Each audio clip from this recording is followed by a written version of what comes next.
यहाँ लोग के कुचलल जाला, चेमनी पर बांधल जाला, पीटल जाला, जबरदस्ती कब्जा होखेला। रउआ तो सब रिपोर्ट बनैल ही बानी। खुद रउए के धमकी मिलल बा तो हमरा के का कहेम।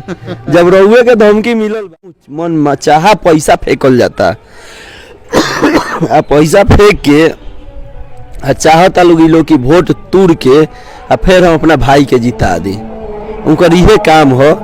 लेकिन ये बार तो ऐसा नहीं खे, कहीं संभव नहीं खे। कैसे कि हम एगो बात देखनी है कि हमारा गांव में 10 गो 12 गो लोग साड़ी बटलक लोग, तो जौन दलाल बटले रहे ओकरे दुआर पर लोग ले जाके फेंक देलक।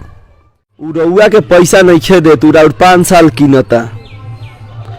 और हम सब जानता नहीं कि कहतना पैसा आयल बा पंचायत में, कहतना 1 करोड़ सुननी है कि आयल बा 1 करोड़ बटाई।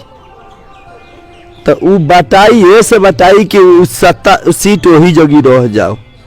तो रउआ आज बेचा जाए तो फिर 5 साल बाल बच्चा चाहे परिवार गुलामी के दलदल में फंस जाई आ उ केहू फिर उमें ना रउआ मदद करे आई या ना रउआ साथे रही।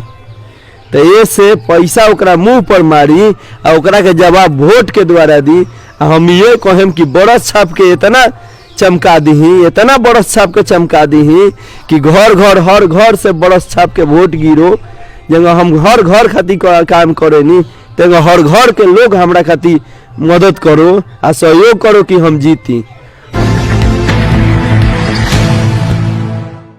तो चलिए हम सीधे चलतनी शंभू सिंह जी के पास में कि एगो व्यक्ति के हरावे खातिर पूरा परिवार कैसे पंचायत के चुनाव में कूद चुकल बा। शंभू जी सबसे पहले राव स्वागत बा हमरा चैनल में। जी नमस्ते। शंभू जी का कहें, सोशल मीडिया के माध्यम से, पेपर के माध्यम से लगातार समाचार में आ रहा बा कि पूनम देवी के मतलब कि रउआ पत्नी के हरावे खातिर वो परिवार जौन पिछला 20 साल से भीटी साहबदीन पंचायत के सत्ता में बा, ओकर पूरा परिवार उतर चुकल बा पंचायत के चुनाव में। का कहें, का सोचत नहीं रउआ? देखिए पंचायत में नु शुरू से वही लोग के रह गल, 20 साल से वही लोग सत्ता में रह गल। पहले उनकर पापा रहन, बात हम रिपीट कैले बानी, फिर उ रहल है, फिर उनकर पत्नी रही आ अब उनकर बेटा बा, बेटा अंजनी आनंद खड़ा बा। तो माने चौथा पीढ़ी हो आ ओकर सहयोग उनकर भाई करेलन। जौन हम बार बार रिपीट करतानी कि उनकर भाई पूरा पंचायत है बैकवर्ड लोग के पंचायत है। यहाँ 10% फॉरवर्ड वालो, 90% बैकवर्ड वालो।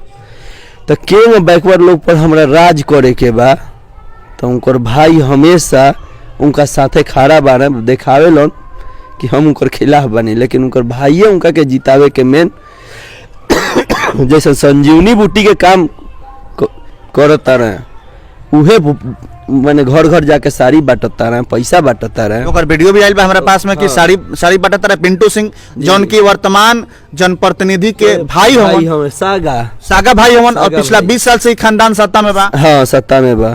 हमरा लागत शंभू जी का जनता का समझ में नहीं आवती सब बात?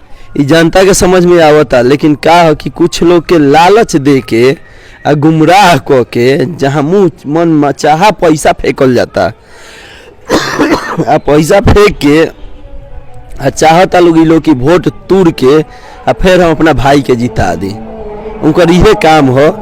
लेकिन ये बार तो ऐसा नहीं खे, कहीं संभव नहीं खे। कैसे कि हम एगो बात देखनी है कि हमारा गांव में 10 गो 12 गो लोग साड़ी बटलक लोग, तो जौन दलाल बटले रहे ओकरे दुआर पर लोग ले जाके फेंक देलक। तो मानता नहीं हमारे गाँव इतना बड़ गाँव, 1300 के आबादी वाला गाँव, आ वहाँ 10 गो साड़ी ओकरा दुआर पर दलाल के फेंका गए, तो ये तो बहुत बड़ा बात बाटे, बड़ी बात बा। अच्छा शंभू जी, अगर हम सवाल पूछम कि 20 साल से सत्ता में रहे वाला परिवार शंभू सिंह से काहे घबरा गइल बा? ईमानदार बानी, नौजवान बानी, मेहनती बानी, लोग के मदद खातिर दिन रात खड़ा बानी। हम हर चीज से जनता के सेवा करे खातिर हमेशा खड़ा बानी, तत्पर बानी, आजो बानी। ऐसा बात नहीं है कि हम कहीं पीछे हटल बानी, एकदम हम अपन खड़ा बानी, अपना जगह पर बानी। शंभू जी, पिछला दिने चाहे कोरोना काल होके, चाहे जौन भी लोग के छठ पूजा होके, मरण जयन होके, ब्याह शादी होके, लगातार शंभू जी जनता के बीच में लागल बानी। लेकिन वो व्यक्ति जौन पिछला 20 साल से सत्ता में बा, वो कहीं दिखाई नहीं के देत, ना केहू के मरण जीवन में, ना कोरोना काल में सरकार के तरफ से मूलभूत सुविधा आयल भी ना पहुंचल।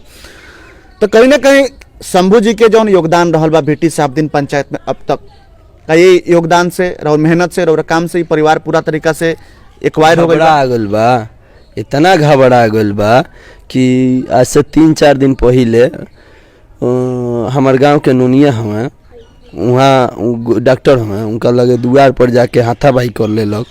ओकरा बाद में कहलक कि नुनिया लोग के इतना औकात बा कि हम दो लोग के दुआर पर चाय पियम।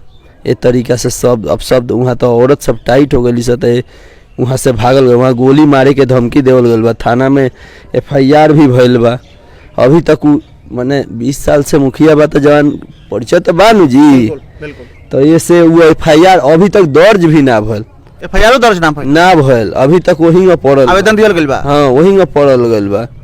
तो कहीं ना कहीं प्रशासन के भी मिली भगत बा। एमे तो हमरो यह बात बुझाता आखिर में ई काहे रुकल बा, ई तो हमरा अभी समझ में नहीं आवत। कैसे कि हम बानी चुनाव में लागल मानता नहीं कि 20 साल से अब जौन बा ओकरो हर जगह आदमी बा, आ हम नया लड़का बानी चुनाव लड़त तानी, तो हमरा तो हर जगह रहे के पड़ी, देखे के पड़ी ना।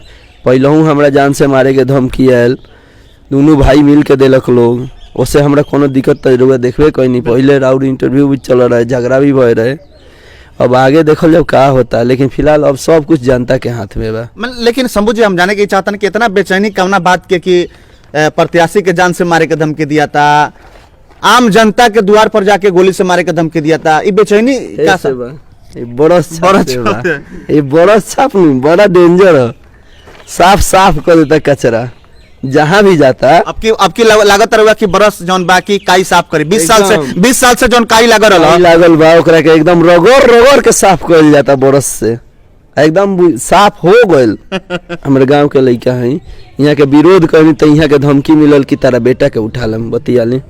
वो से धमकी मिल रहा है जी, हमरा तो डायरेक्ट ना कहलक लोग, लेकिन चिल्ला के कहत लोग इनकर दोनों लड़का उठा लेम हम। दो भाई बानी ना, हम तो अकेला बानी, लेकिन हमार लड़का दूगो बा छोट छोट कि 2 साल से रहता। हमार नाम हरिंदर कुमार सिंह हो, घर बंगाली बेटी बा, कि 2 साल से जौन रहता उहो बोलता, तो ओकरो गर्मी शांत कर दिए, ओकर लड़के उठा लिए। राउर लड़के उठावे खातिर चिल्ला के गांव में लोग कहत रहे ये नु कहत रहे जौन 20 साल से सत्ता में परिवार बा, सर के कहता एकरो लड़का उठा ले। 2 साल से रहता तो इतना चिल्लाता, ऊ ना कहलक हमरा के जो ओकरा संगे घूमत रहे ऊ चमचा लोग कहत रहे कि 2 साल से रहता तो इहो चिल्लाता। अच्छा ये बताई कि जायज काम करे में तकलीफ का बा आ गंजन का बा, सच बात बोले के बात में तकलीफ का बा। 20 साल से तो पूरा उम्मीद दिखाइए दिले बन कि इतना विकास भइल ना भइल सब तो लोग सामने से देखते ही बा। समझिए इतना आतंक बहुत ज्यादा यहाँ लोग के कुचलल जाला, चेमनी पर बांधल जाला, पीटल जाला, जबरदस्ती कब्जा होखेला। रउआ तो सब रिपोर्ट बनैल ही बानी, खुद रउए के धमकी मिलल बा, तो हमरा के का कहेम जब रउए के धमकी मिलल बा। बिल्कुल फोन करके हमरा के भी धमकी दिहल गइल बा।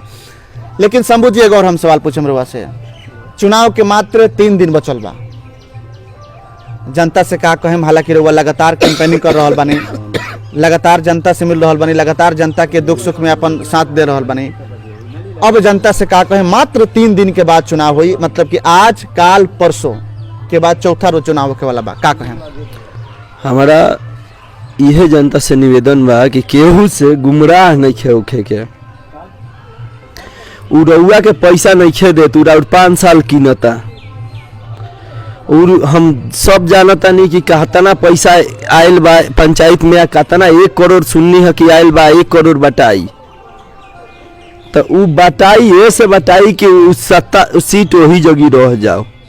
तो रउआ आज बेचा जाए तो फिर 5 साल बाल बच्चा चाहे परिवार गुलामी के दलदल में फंस जाई, आ उ केहू फिर ना रउआ मदद करे आई ना रउआ साथे रही।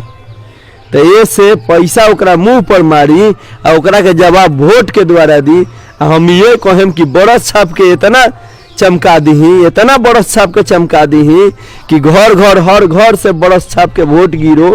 जगह हम हर घर खातिर काम करे नी, तेगा हर घर के लोग हमरा खातिर मदद करो आ सहयोग करो कि हम जीती।